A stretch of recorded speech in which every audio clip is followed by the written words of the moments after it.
Good morning বলে দাও। কেমন আছো সবাই? আশা করি সবাই খুব ভালো আছো। মন্দিরাস ব্লগসের আরেকটি নতুন ব্লগে সবাইকে স্বাগত জানাই।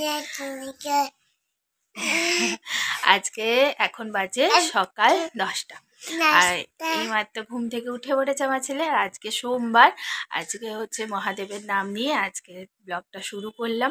সকাল সকাল আমার স্নান হয়ে গেছে, মহাদেবকে জল দিয়েছি। তারপর এই যে আমার বেটুটা উঠে গেছে, এবার ওকে সব সোয়েটার টোয়েটার পরাই। আর তোমাদের সাথে কথাই বলছি, বলতে বলতে সোয়েটার সব পরাবো। এখন টাটা। তারপর আজ তো পিঠে পরব, মানে বাড়িতে পিঠে হবে, তো তার জন্য সব কিছু রেডি টেডি করতে হবে। তো তোমাদের বাড়িতে কার কার বাড়িতে পিঠে হচ্ছে সেটা আমাকে কমেন্ট করে অবশ্যই জানিও। তো চলো এবারে ওকে একটু সোয়েটারগুলো পরিয়ে দিই, তারপর ওকে খাওয়াবো। তারপর বাড়িতে কাজ আছে প্রচুর। তারপর তোমাদের সাথে তো সবসময় গল্প হয়, আড্ডা হয় লাইভে। দেখেছো কেমন বদমাস, সমানে এরকম করে যাচ্ছে, তোমাদের সাথে কথা বললেই ও এরকম করে। ঠিক আছে, চলো ওকে সোয়েটারগুলো পরিয়ে খাইয়ে নি। না পরে নাও, দাঁড়াও দাঁড়াও দাঁড়াও দাঁড়াও, দেখো সোয়েটারগুলো পরিয়ে দিচ্ছি ওকে। এবার তোমাদের সাথে কথা বলতে বলতেই সোয়েটারগুলো ক্যামেরা অন দেখলেই এরকম করে, জানো এখন খুব বদমাইশ হয়ে গেছে, যত বড় হচ্ছে তত এরকম হয়ে যাচ্ছে, জানো খুব বদমাইশি করছে।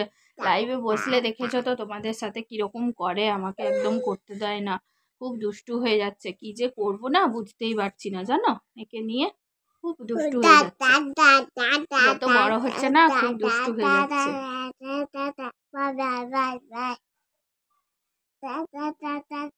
নাও হাত গলাও, এদিকে এদিকে এদিকে, ওই হাত, গুড। তোমার নাম কি? তোমার নাম কি বলো? না, টুপিটা চুপ্পা করতে নেই, টুপিটা পড়তে হয় সকালবেলায়, ঠান্ডা আছে। তোমার নাম কি বলো? স্কুলে ভর্তি করবো জানো, এই ফেব্রুয়ারিতে, মানে মার্চে, সরি এপ্রিল থেকে স্কুল যাবে, এখনো নাম বলে না। কি বদমাইশ, বলতেই চাই না কিছুতে নাম, কি করে স্কুলে পাঠাবো তাই ভাবছি। নাম কি তোমার? কি কি নাম বলো? ওটা থাক, ওটা থাক, যাবো যাবো। দেখেছো কিছুতেই টুপি পরবে না, পায়ে মোজা পরবে না, এত বদমাইশ, কি যে বদমাইশ হয়েছে না কি বলবো, সামলাতে সামলাতে একদম হিমশিম খেয়ে যাচ্ছি। চলো তাহলে ওকে এবারে ব্রাশ করাই, তারপরে খাওয়াবো। তারপরে তো বাড়ির প্রচুর কাজ আছে, তোমরা তো সবাই জানো যে আজকে তোমার পিঠে পরব, তো সেই জন্য সকালবেলাতে বললাম একটু আগে তোমাদেরকে। এখনো কিছু কাজ হয়নি জানো, আজকে সকাল থেকে তিথির স্কুল শুরু হয়ে গেছে। তারপর তোমার তিথিকে আজকে স্কুলে পাঠিয়ে দিয়েছি সকালবেলাতে, 7:30টায় তিথি স্কুল চলে গেছে।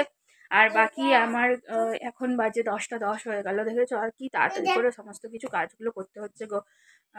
এবার মুড়িটাও গুঁড়ো করা নেই জানো, 2 দিন ধরে মুড়িটা এমনি হাতে গুঁড়ো করে খাওয়াচ্ছিলাম, তো মুখে ভরে রেখে দিচ্ছে, কিছুতেই খাচ্ছে না। তা বললাম না, চলো আজকে আবার মুড়িটা গুঁড়ো করে নিই, তারপর ওকে খাওয়াবো। তো কাজ আছে প্রচুর, তোমাদের সাথে আবার পরে আড্ডা হচ্ছে। চলো তাহলে, চলো খাওয়া দাওয়া কমপ্লিট করে নিচে চলে এসেছি ওকে নিয়ে। তো এসেই ও বাবার সঙ্গে বসে গেছে। আজকে তো পিঠে করতে হবে, আজকে হচ্ছে বাউরি, তো সেই জন্য আজকে পিঠে করতে হবে। তো বাবা প্রচুর পরিমাণে সাহায্য করে, তোমাদের প্রত্যেকটা ভিডিওতেই বলি বাবা প্রচুর সাহায্য করে। তো মা এসব এখন আর করতে পারে না, আমি আর শ্বশুরমশাই মিলে এইসব করি। আর এবারে আমার ছেলেও যুক্ত হয়েছে। তো বাবা ওইদিকে চালগুড়িটা মাখতে থাকুক, আর আমি এদিকে ততক্ষণে ছেলের জন্য ওই মুড়িটা গুঁড়ো করে নিচ্ছিলাম, বুঝলে তো।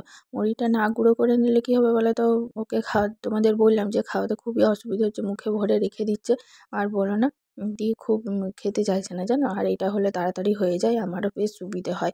আর তারপর বাবা বললো যে একটু পুরগুলোও নিয়ে চলে আসবে। তো ও দুধটা নিচে নিচ থেকে উপরে নিয়ে এলাম। আর তোমার ওদিকে পুরগুলো দিচ্ছি। সেদিনে নারকেল করেছিলাম, তো সেই নারকেল পুরটা বানানো হচ্ছে। আর বলো না, ফ্রিজ থেকে বের করতে ভুলে গেছি জানো তো। তারপরে আজকে বিশাল শক্ত হয়ে গেছে, এত শক্ত হয়ে গেছে। আগের থেকে বের করে রাখলে এতটা শক্ত হতো না। তো যাই হোক, দিতে দিতে নিশ্চয়ই গলে যাবে। তো ওই ওই জন্য ওই নারকেল পুরটা একটু নেওয়া হয়েছে।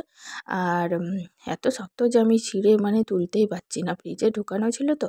আর কি শীতকাল, যদি না ফ্রিজে রাখি আবার যদি খারাপ হয়ে যায় সেই জন্য। আর মায়ের যেহেতু সুগার আছে জানো, সেই জন্য মায়ের জন্য এই চাচি পুরটা মানে নেওয়া হয়। মা চাচি পুরের পিঠে খাবে। আর কিছু এমনি কোরানো নারকেল রেখেছিলাম, সেটা মা খাবে। মানে মা তো অল্পই খাবে, 2-4টেই খায়। এই মায়ের সুগার বলে বেশি খায় না। তো এই 3 ধরনের পুর দিয়ে করা হয়, বেশি তিলপুর টিলপুর আর করা হয় না। আগে তো প্রচুর কিছু করা হতো, এখন আর ওইসব কিছু করা হয় না। মা এত কিছু পারেও না, আর আমার পক্ষেও এখন সম্ভব নয়। সেই জন্য এই কটা পুর দিয়ে এখন পিঠে করব। তো এই যে দেখো, বাবা পিঠে গড়ে দিয়েছে অলরেডি। তো অন্যবার আমি আর বাবা একসাথেই গড়ি, এবার প্রচুর কাজ আছে সেই জন্য আমি আর বাবার সাথে হাত লাগাতে পারছি না। তবে আশা করি পরে খানিকটা গড়বো। আর আজকে যেহেতু আমার মেয়েটা নেই না, প্রচণ্ড অসুবিধা হচ্ছে জানো। মেয়েটা স্কুল গেছে, আর এক হাতে করে করে ভিডিও করছি, আবার এক হাতে করে করে তোমাদের মানে কাজও করছি, আর তোমাদেরকে সব দেখাচ্ছি। এই যে পিঠেগুলো করলাম, এগুলো এবার এগুলো সেদ্ধ করতে দেবো। এইগুলো পুর পিঠেও বলে অনেকে, আবার অনেকে বলে গ্যারগেড়ে পিঠে জানো। এটা হচ্ছে মানে সেদ্ধ করে ঝুলি বাঁধা হয়। এই যে হাঁড়ির মুখে আমি দেখেছো তো একটা কাপড় দিয়ে বেঁধে রেখেছি, এটাকে বলে ঝুলি। তো আগেকার দিনে মানুষরা এভাবেই পিঠে বানাতো। এখন তো নানা রকম কিছু উঠে গেছে, ঠিক আছে, ভাপে পিঠেটা সেদ্ধ হয়। তো আমার শ্বশুরবাড়িতে দেখেছি আমি এরকমভাবেই করতে, মানে মা দেখেছি আসার পর থেকে, আমার বিয়ের পর থেকে আসার পর থেকে দেখেছি মা এভাবেই ঝুলি বেঁধে বেঁধেই করে। তো লাস্টে এক ঝুলি রাখতে হয় তো, ওই জন্য। তো এই যে পিঠেগুলো এবারে দিয়ে দিলাম। হাঁড়ির জলটা বসিয়ে দিয়েছিলাম অনেক আগে, যখন আমি বাবা গড়তে শুরু করেছিল তখনই। আর এই যে দিয়ে দিলাম, দিয়ে ঢাকাটা দিয়ে দিলাম।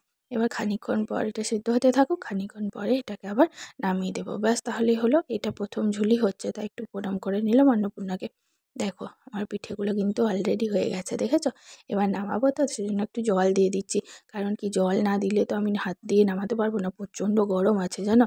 তো সেই জন্যই একটু একটু করে জল দিলাম। আর হাঁড়িতেও যে জলটা কমে যাচ্ছে, সেজন্য হাঁড়িটাও একটু জল লাগবে, তাই একটু জল দিয়ে দিলাম। আর এই পিঠেগুলো দারুণ নরম সিদ্ধ হয়েছে জানো, দারুণ ব্যাপক হয়েছে। আজকে তো আমি খাবো না, ওরা খাবে। তো এখন থেকে বসাতে শুরু করলাম, অনেকগুলো পিঠে হবে তো, নাহলে অনেকটা দেরি হয়ে যাবে। আর বাচ্চা ছেলে আছে, কখন কী হবে তার তো বলা যায় না। আমার তো কাজের কোনো ঠিক থাকে না, ওখানে অসুবিধা হচ্ছিলো বলে নিচটায় নামিয়ে নিলাম। তো চলো আমিও পিঠেগুলো নামাতে থাকি। আর আমার ব্লগ যদি তোমাদের ভালো লেগে থাকে অবশ্যই করে লাইক করে দিও, শেয়ার করো, কমেন্ট করে জানিও আমাকে আমার ব্লগ তোমাদের কেমন লাগলো। আর চলো, টাটা বাই বাই তাহলে আজকের মতো।